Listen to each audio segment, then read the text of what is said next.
honoré d'être ici pour la cérémonie d'ouverture et de nomination de la première locomotive de Simandou et de célébrer avec nos partenaires indiens, nos partenaires américains, nos partenaires de la Guinée pour faire de Simandou une vraie réussite. Pour sa part, le ministre des Mines et de la Géologie, Bouna Sylla, a assuré qu'il ne fait plus de doute que l'entrée en service des infrastructures de la CTG, en particulier le chemin de fer multiservice et multi-usagers, est sur la bonne voie. On vient d'assister à un moment de l'histoire de notre pays, de la bonne histoire, l'histoire économique de transformation de notre nation qu'on doit au président de la République. Ce projet, Simandou, on le doit au président de la République, le général Mamadi Doumbouya, sans le leadership duquel ce projet n'allait pas voir le jour. Nous assistons à la fin de la fabrication de la première locomotive qui va rouler sur les rails de notre pays. Et cette locomotive porte le nom du président et de son village. Et c'est tout mérité. Et toujours dans le même ordre d'idée, les autres locomotives porteront le nom de tous les membres du comité stratégique qui ont œuvré chacun à son niveau pour que ce projet, sous le leadership du président de la République, devienne une réalité pour transformer notre économie, transformer la société guinéenne. Après la cérémonie, le président du comité stratégique de Simandou et les membres de la délégation qui l'accompagnaient ont procédé à une séance de plantation d'arbres dans l'enceinte du complexe industriel Wabtec General Electric. Un geste fort en faveur de la durabilité environnementale au cœur de l'approche guinéenne du développement industriel responsable. Avec cette présentation des premières unités de locomotives de la CTG et leur baptême solennel, la Guinée franchit un cap historique dans la mise en œuvre du projet Simandou. La compagnie du transguinéen CTG, fer de lance de l'émergence industrielle du pays, prend ainsi forme. Et derrière chaque locomotive qui roulera sur les rails de la CTG, c'est la vision d'un homme, son Excellence le général Mamadi Doumbouya, qui veut faire avancer la Guinée à toute vapeur vers sa transformation économique durable et responsable.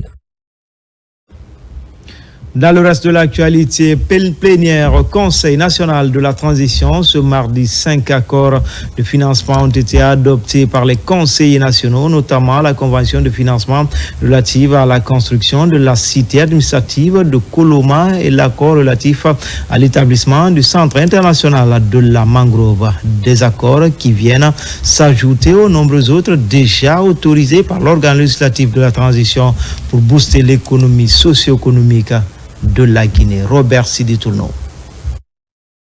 Ce sont 5 accords de financement qui ont bénéficié d'autorisation de ratification par le CNT. Le premier conclu entre la République de Guinée et la société UK Export Finance est relatif à la construction de la cité administrative de Koloma.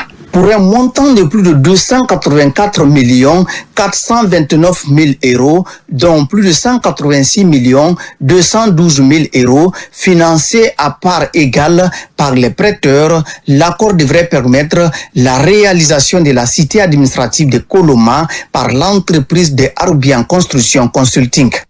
L'investissement consistera à la construction de 12 bâtiments administratifs R+7 évolutifs, 2 bâtiments parking R+1, R+2, un auditorium de 350 places assises, un bâtiment administration dédié au projet, un bâtiment centre de réunion, un bâtiment espace de travail, un théâtre en plein air de 500 places, un bâtiment pavillon héritage, des galeries plantées, des voiries internes, des aménagements paysagers, des réseaux d'infrastructures, 5 locaux techniques, des réservoirs d'eau potable, incendie et irrigation, une clôture périphérique, une guérite principale, 2 postes de gardiennage, une station d'épuration des eaux usées. La seconde autorisation de ratification est celle relative à l'implantation et à la commercialisation de produits alvéoles, agricoles et nutrition animale en République de Guinée. Dans le cadre de la mise en œuvre du projet, le promoteur compte accompagner 294 fermes sur l'ensemble du territoire pour un investissement indirect de 85 millions de dollars américains. La durée de la convention est de 15 ans, courant à compter de la date de sa signature et jouissant d'une stabilité fiscale accordée par l'État sur toute la période. Elle est renouvelable pour 5 ans. Il est à rappeler que la société Fermave Industrie est une filiale du groupe Sonoco, comme signalé plus haut, qui est une entreprise guinéenne. Elle bénéficiera dans le cadre du projet d'un accompagnement technique du groupe français NTD et financier de BPI France. Le CNT a aussi autorisé la ratification de l'accord de prêt entre la République de Guinée et la République populaire de Chine. C'est dans le cadre justement de la création d'un centre international de mangroves en Guinée. L'objectif général du CIM est de mettre en place des règles de gestion durable basées sur une meilleure connaissance de la situation actuelle et une large concertation des acteurs impliqués. Créer un partenariat qui regroupe les pays membres afin d'accélérer la préservation de la mangrove par le biais d'actions équitables et efficaces. Soutenir la recherche, la défense, la sensibilisation, les informations et des projets concrets relatifs aux mangroves sur le terrain.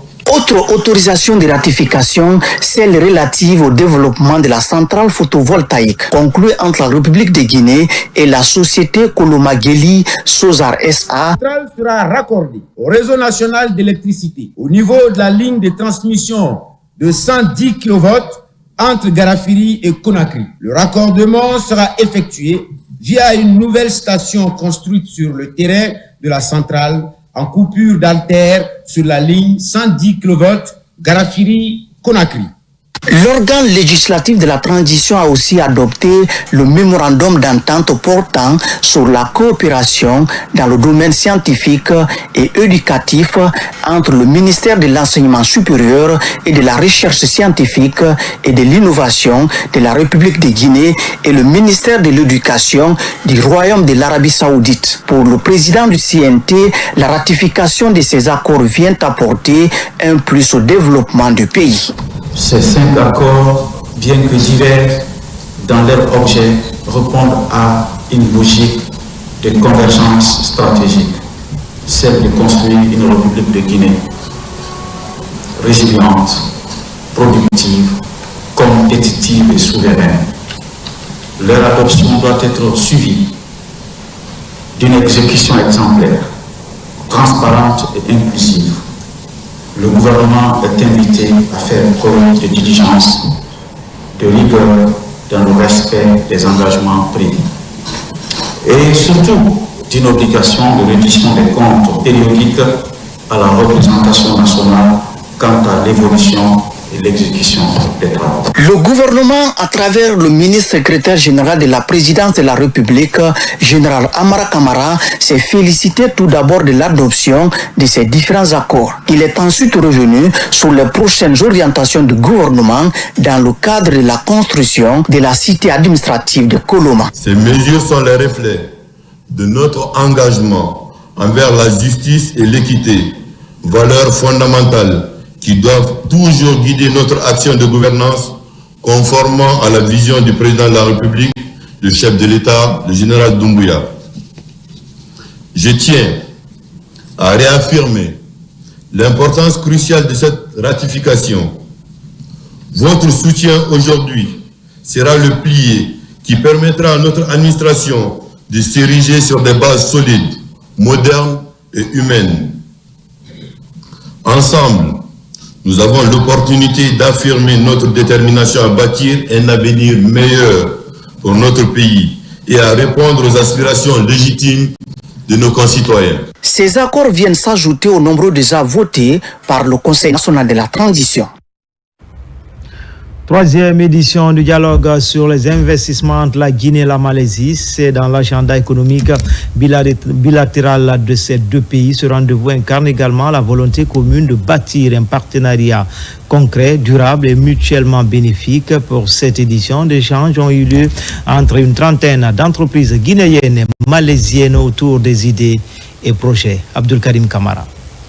Le destin d'une coopération pour le développement économique et social de la Guinée et de la Malaisie est en marche depuis 2 ans.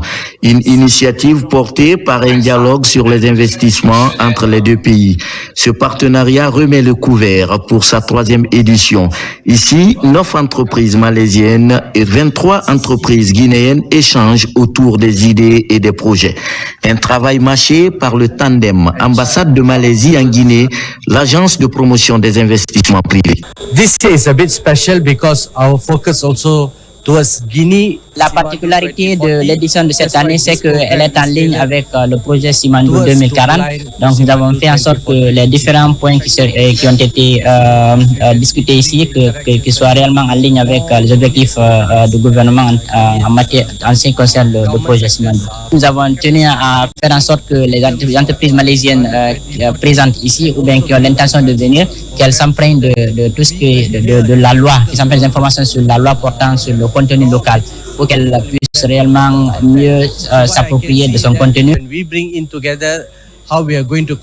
Des deux côtés, les secteurs clés d'investissement identifiés sont l'agriculture, les nouvelles technologies de l'information et de la communication, les infrastructures, les mines, le tourisme et l'énergie. Derrière ce dialogue, les acteurs sont engagés à dépasser les obstacles, à capitaliser sur leur réussite et à construire une coopération économique résiliente, équitable et innovante. Après avoir passé une dizaine d'années en Malaisie, nous avons vu la Malaisie se développer.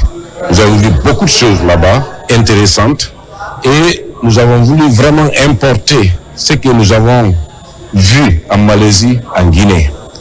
Et il est temps pour la jeunesse guinéenne de se réveiller. Étant un entrepreneur qui a une structure en Malaisie et évidemment une autre structure en place en Guinée ici, moi je suis en quelque sorte un pont, un bridge entre la Malaisie et la Guinée. Et donc cet événement me rend très optimiste par rapport aux éventuels échanges qui auront lieu économiquement bien sûr entre la Guinée et la Malaisie. Dans son rôle d'accompagnement, l'APIP a mobilisé ses ressources pour faire de cette 3e édition un moment clé marqué par une participation renforcée du secteur privé guinéen et malaisien. Comme on l'a indiqué lors de ce dialogue-là, c'est qu'on voit que depuis 3 ans, les échanges commerciaux entre les deux pays ont vraiment augmenté. Donc ce qui a forcément un impact bénéfique sur l'investissement en Guinée. Pour l'édition précédente de ce dialogue sur les investissements, 25 produits potentiels de la Malaisie vers la Guinée ont été identifiés. Et dans le sens inverse, 20 produits guinéens aussi ont été identifiés. Maître d'œuvre public dans la réalisation des méga-projets en Guinée, l'administration et contrôle des grands projets tient à la bonne exécution des travaux en cours. Elle vient de rencontrer l'ensemble des responsables des bureaux d'études et de contrôle évolués en Guinée. Une première rencontre pour faire l'état des lieux pour plus d'efficacité sur le terrain. Mamadi Terran Kamisoko. La Guinée est un pays qui se construit à un rythme accéléré. Mais force est de constater que la qualité de certains travaux suscite des questionnements. Conscient de la complexité de la situation et suivant son mandat de maître d'œuvre public, l'administration et contrôle des grands projets ACGP rencontre les responsables des bureaux d'études et de contrôle installés dans le pays. Un espace de vérité pour tabler sur tous les problèmes rencontrés et rappeler au bureau de contrôle le devoir d'exigence qu'ils ont vis-à-vis du pays dans le cadre de la mise en œuvre des infrastructures publiques. Souvent, les missions de contrôle sur les chantiers sont absents. Et personne ne me dit là le contraire, parce que c'est un constat que j'ai fait moi-même. On a sillonné le pays, on s'est rendu compte sur certains chantiers qu'il n'y a pas de présence de mission de contrôle. Ou sous d'autres, c'est un ingénieur qui est sur place. Désormais, nous serions très très regardants sur ces sujets. Une fois que les travaux commencent, on dit qu'on doit mobiliser 10 personnes, on vient sur le terrain, on ne trouve personne ou on trouve 1 ou 2 personnes. Ceci n'est pas acceptable. Et cela est en directe corrélation avec le prochain point que je vais aborder, qui est celui de la qualité.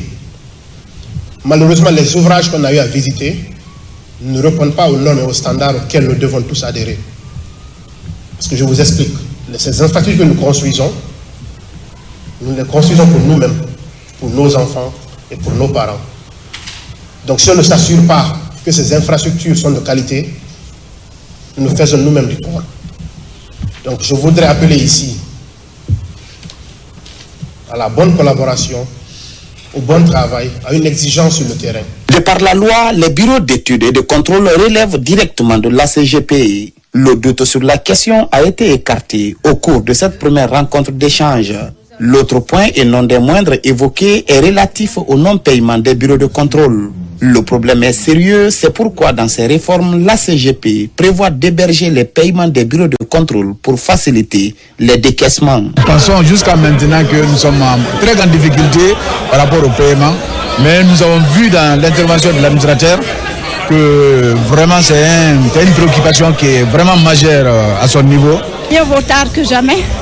Le dynamisme qui les anime, exprimé par l'administrateur général, nous va droit au cœur.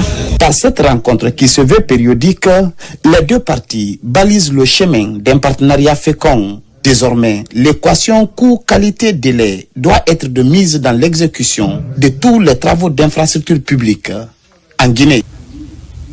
La politique nationale JAR 3 bientôt disponible. Plus de 70 acteurs impliqués dans la promotion du JAR à travers le pays participent à la prévalidation du document.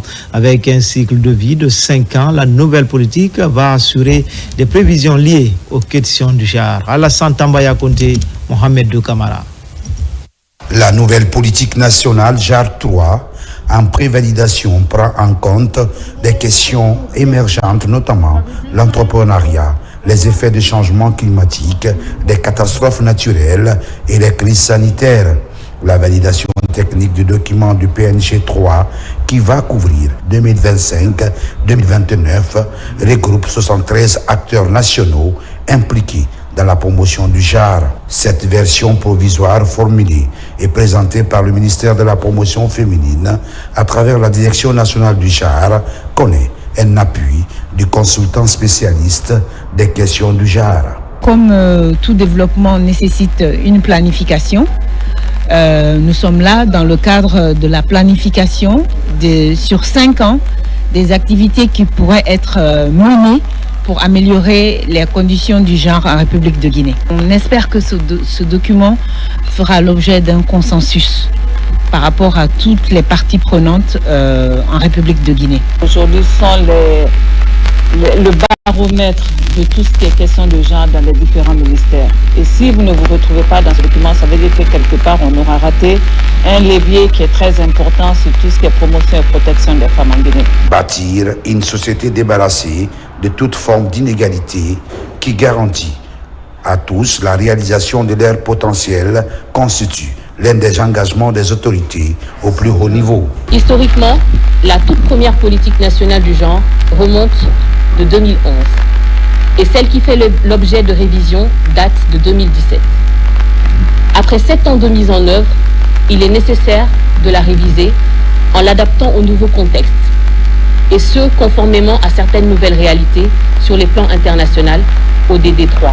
La politique nationale JAR 3, qui concentre les attentions des promoteurs des questions du JAR, sera validée au mois de juin prochain à Conakry.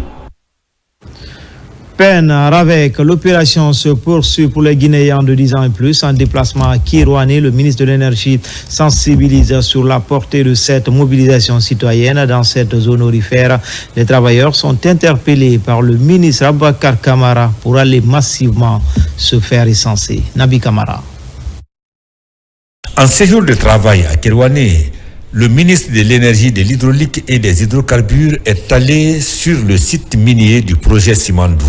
Abakar Kamara était là pour rencontrer la direction générale de la société CWC afin de pouvoir accorder le temps à ces milliers de travailleurs composés en grande partie de jeunes à se faire recenser. Le recensement PENRAVEC nous permet, nous, gouvernement, de nous projeter et de planifier de manière optimale les ressources du pays. Donc vous êtes les autorités ici. On vient vous dire clairement qu'il faut trouver un agenda permettant à ce que les jeunes puissent se recenser. Si c'est une instruction de la plus haute autorité, il faut que les travailleurs trouvent du temps pour se faire recenser. S'ils ne recensent pas, ils ne seront pas comptés parmi les Guinéens. Ils n'auront pas accès aux carte d'identité, ils n'auront pas accès au passeport, ils n'auront pas accès à plusieurs documents administratifs. Dans cette cité minière de Simandou, les employés se disent prêts à apporter au projet national de recensement biométrique leur part de contribution pour être couronnés de succès. De Conakry jusqu'à notre base vie pour venir sensibiliser les jeunes, pour venir sensibiliser les employés à se faire recenser, c'est vraiment un grand atout. Et vraiment, l'Excellence, il a expliqué de fond en comble les portées de ce recensement. Donc, c'est vraiment une grande satisfaction pour nous. Après les mines, le ministre Abakar Kamara s'est rendu au grand marché de la commune urbaine de Kerouané, où il s'est adressé en langue du terroir à ces centaines de femmes marchandes. Il les a invitées à aller se faire recenser pour prouver, s'il en était besoin, leur citoyenneté à part entière dans notre cher pays, la Guinée. De son côté, la générale Aminata Diallo, directrice générale de la Caisse nationale de prévention sociale, poursuit son offensive dans les communes rurales de l'Abbé et de l'Elouma. Une tournée de sensibilisation et d'information sur le recensement biométrique par toutes les populations s'engage à passer les messages pour plus de mobilisation pendant ces opérations en cours partout en Guinée. Ali Badara Kondé. Dans le cadre de la campagne de sensibilisation au recensement administratif à vocation d'état civil, Général Aminata Diallo poursuit son offensive dans les 13 communes rurales de la préfecture de l'Abbé. Déterminée à toucher toutes les couches sociales, elle a déployé diverses stratégies de proximité. À Djafon, Kalan, Sanou, Tarambali, Daleng et Tuntourou, la porte-parole du CNRD a, dans une communication en langue locale, invité les populations à se faire recenser. Au nom de tout le CNRD, au nom du président de la République, je suis impressionné par la population, que ce soit des intellectuels, que ce soit les gens qui ne sont pas partis à l'école aujourd'hui. Ils peuvent vous expliquer c'est quoi le but de ce recensement. C'est ça le plus important. Les gens ont compris c'est quoi le recensement. Et là, ils sont disposés. Les petits problèmes qu'il y avait, les petits trucs, on a essayé de régler ça sur le terrain suite aux instructions que le ministre de la décentralisation et puis le projet RAVEC, ils ont fait leur maximum pour pouvoir satisfaire les demandes de ces différentes sous-préfectures. Le Guinée n'a pas de papier.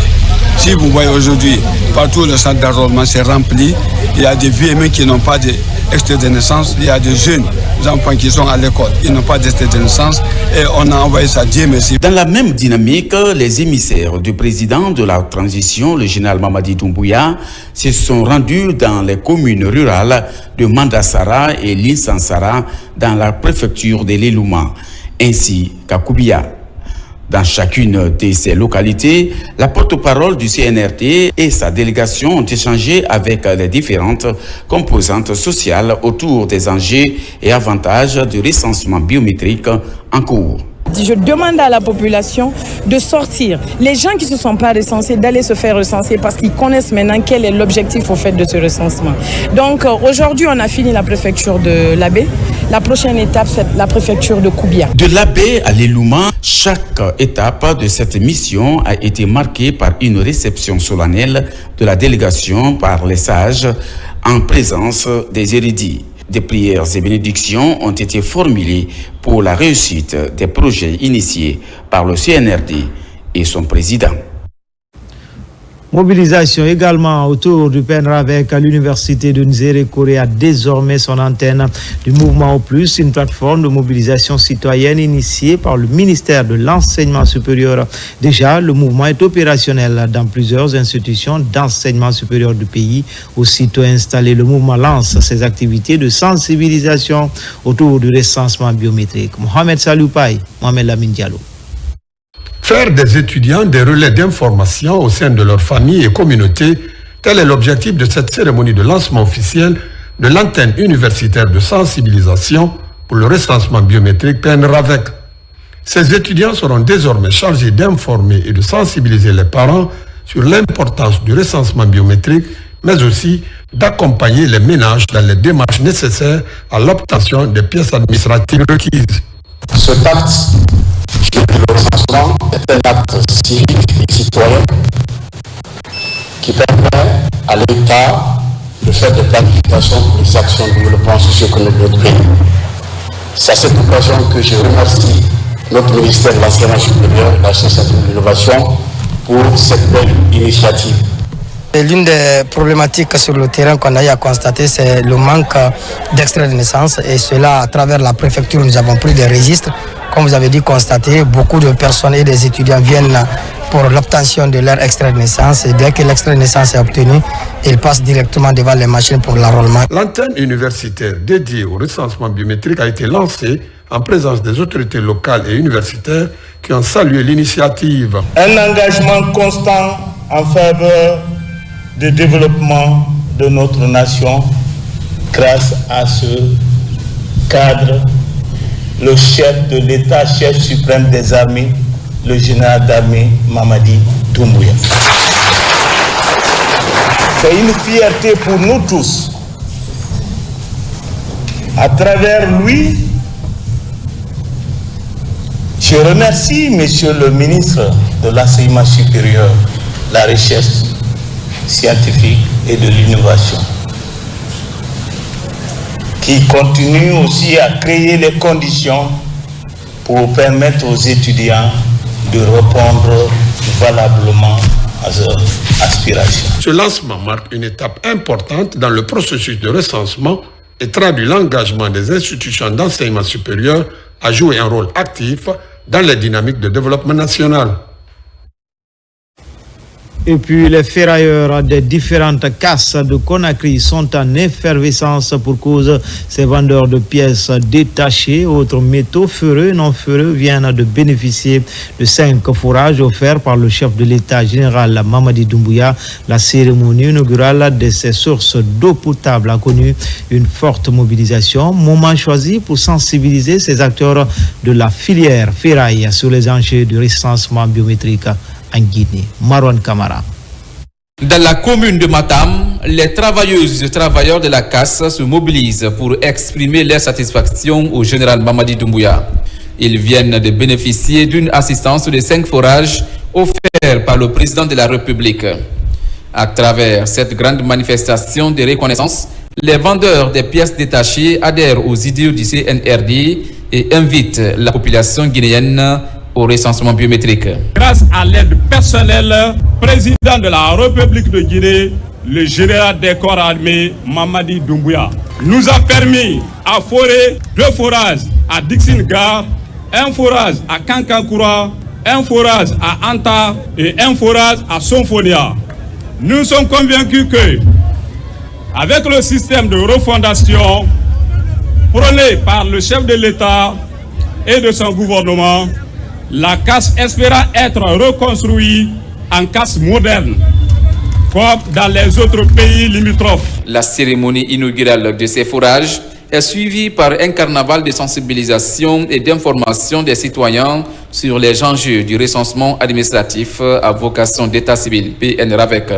Un moyen pour ces ferrailleurs d'apporter leur appui au CNRD et le président de la République pour la réussite et la continuité de ces nombreux projets de développement. Aujourd'hui, les 11 cases de la ville de Conakry s'est mobilisées pour dire oui au général Mamadi Doumbouya et pour lui dire combien de fois nous sommes zélés de sa politique de refondation et aussi interpeller les uns et les autres pour se faire recenser massivement. Profiter pour les remercier de l'initiative et leur dire que nous sommes de tout cœur avec eux. Ce moment de convivialité est une occasion pour le bureau de la coordination de réunir l'ensemble des ferrailleurs de Conakry en un seul point. Dans l'actualité également, en route pour les élections en Guinée, un processus qui nécessite une forte implication des hommes de médias. C'est dans cette optique que les responsables du centre de formation et de perfectionnement technique de l'information et de la communication affûtent leurs armes et mobilisent les troupes, d'où l'organisation d'une session de formation des journalistes sur les techniques de couverture médiatique en période électorale. Explication Adama Diallo, Cheikh Sanoussi Sanko.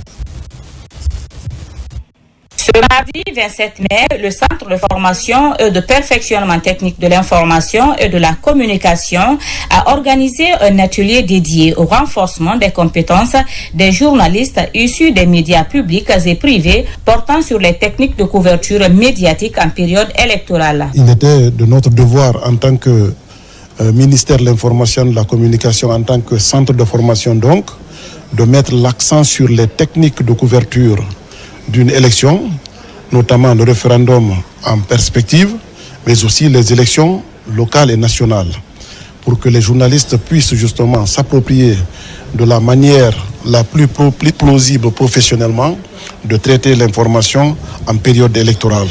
Lors de son intervention, le président de la Haute Autorité de la Communication AC a insisté sur l'importance pour les professionnels des médias de respecter scrupuleusement les règles en vigueur durant les processus électoraux. Il n'y a pas d'élection sans presse.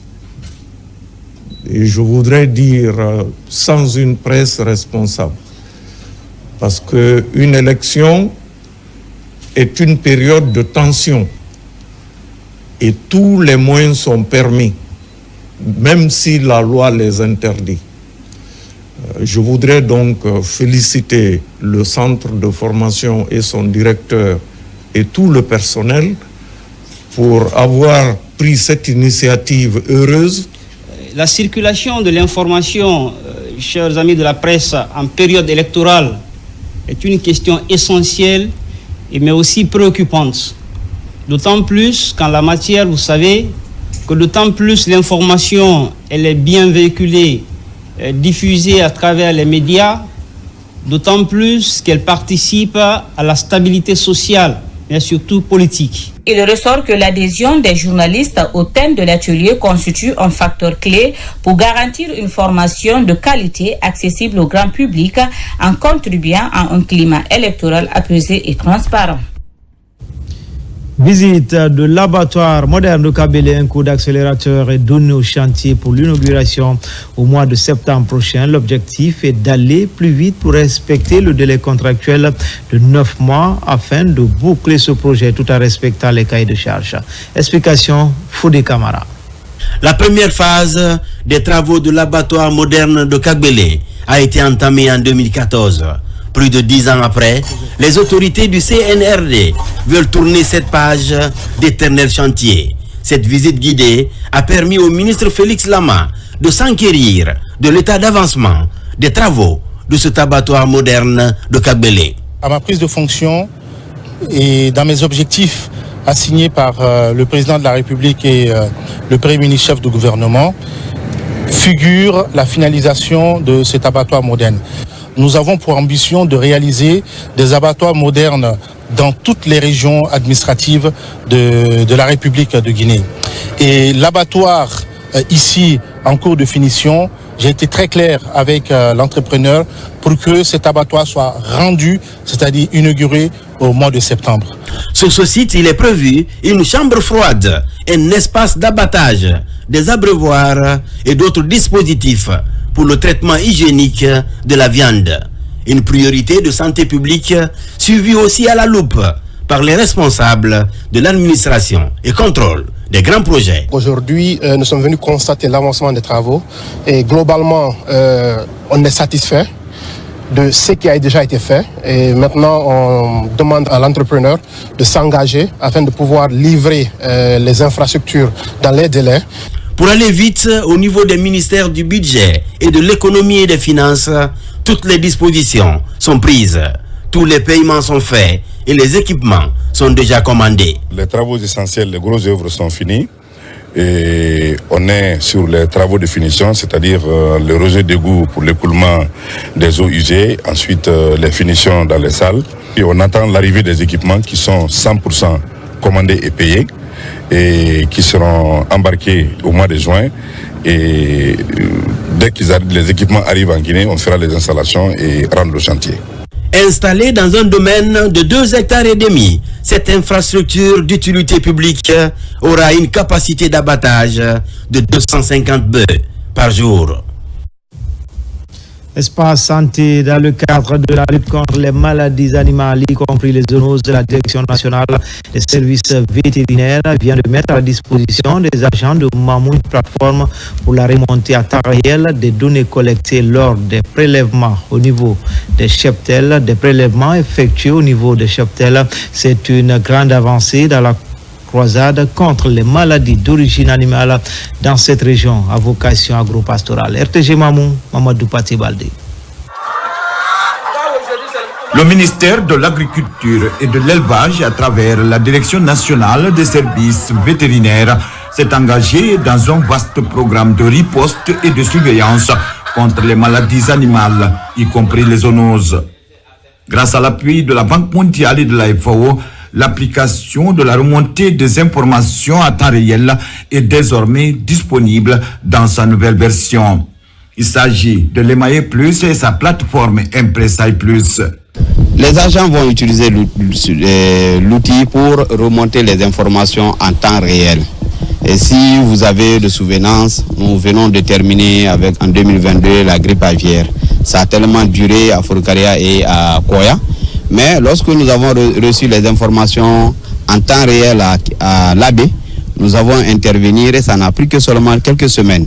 À Mamoun, des agents vétérinaires de la région s'approprient cette nouvelle version de l'application EMAE Plus pour être largement outillés sur son utilisation et son fonctionnement en vue d'être plus performants sur le terrain en matière de lutte contre les maladies zoonotiques. À travers cet outil, c'est quelque chose qu'on peut notifier à l'immédiat. Et quelque chose aussi j'ai apprécié parce que si c'est pour un cas urgent, quand il notifie, dès que nous recevons, nous saurons que ça là, il faut se lever dès maintenant. C'est une fierté d'abord parce que ça me permet de faciliter les tâches, les difficultés qui sont dans la remontée des informations. Et en même temps aussi, ça me permet de rester, même hors de ma région, d'être informé des réalités qui se passent du point de vue de maladies dans ma région. Cette nouvelle version offre plus de fonctionnalités à l'intégration des complexités liées à la surveillance communautaire pluriéchelle à l'approche One Health, une seule santé. Nous considérons que cette application est venue pour encore corriger certaines insuffisances au niveau des maladies des hommes. Donc nous l'apprécions à sa juste valeur et nous sommes là disposés pour accompagner effectivement tous les techniciens évoluant dans ce sens pour accorder aux populations de notre région la santé nécessaire qu'elles méritent. Pour être plus actifs, les agents munis de tablettes ont été déployés sur le terrain. Objectif, procéder à des simulations dans le cadre de la collecte et la remontée des informations afin d'améliorer les revenus des éleveurs et préserver la santé des populations dans un environnement sain. Enfin, cette semaine, la gendarmerie environnementale de Conakry et la direction de l'aménagement du territoire et de l'urbanisme ont effectué une descente musclée dans la forêt classée d'Anta. Les encombrants physiques et autres occupations anarchiques ont été dégagés. Une opération pour désengorger ce poumon écologique de Conakry. Mohamed Pati Kamara, Sekousouma. Les machines de la gendarmerie environnementale de Conakry sont entrées en action dans la forêt classée d'Anta. Cette intervention vise à libérer les lieux des occupants installés de manière anarchique, garagistes, vendeurs de bétail, commerçants et même certains habitants. L'opération se déroule sous la supervision étroite des autorités locales. Le déguerpissement a pour but de libérer catégoriquement nos forêts classées qui sont envahies par la population et des personnes de tout genre et qui est redevenu le nid des bandits. Personne, nul ne peut prétendre réclamer la paternité de ce domaine parce que le domaine est une forêt classée qui appartient exclusivement à l'État. Cette forêt va être libérée et reboisée. Classée parmi les rares poumons verts de la capitale, la forêt d'Anta joue un rôle écologique crucial. Sa restauration et son reboisement nécessitent une mobilisation à la base. C'est dans cette dynamique que la direction de l'aménagement du territoire de l'urbanisme d'Atu a pris l'initiative de piloter un programme de reboisement pour redonner vie à cet espace naturel. Il y a eu des occupations anarchiques. Les gens sont venus, ils ont construit des bâtiments, il y a des garages, il y avait des bétails. Donc ça, c'est pas bon. La forêt là doit être réservée. Ça, c'est pour tout le monde, c'est pas pour quelqu'un. Donc, le pourquoi, maintenant, on doit les déguerpir, les enlever pour réserver la forêt. Après cette vaste opération de déguerpissement, la DATU envisage de clôturer entièrement la forêt. Objectif affiché, sécuriser le site pour prévenir toute nouvelle occupation illégale à l'avenir. C'était tout pour les infos. L'actualité se poursuit sur le www.rtgguinée.info. À demain 13h pour d'autres actualités sur la Guinée, notre paradis terre de richesse et d'innovation. Inch'Allah.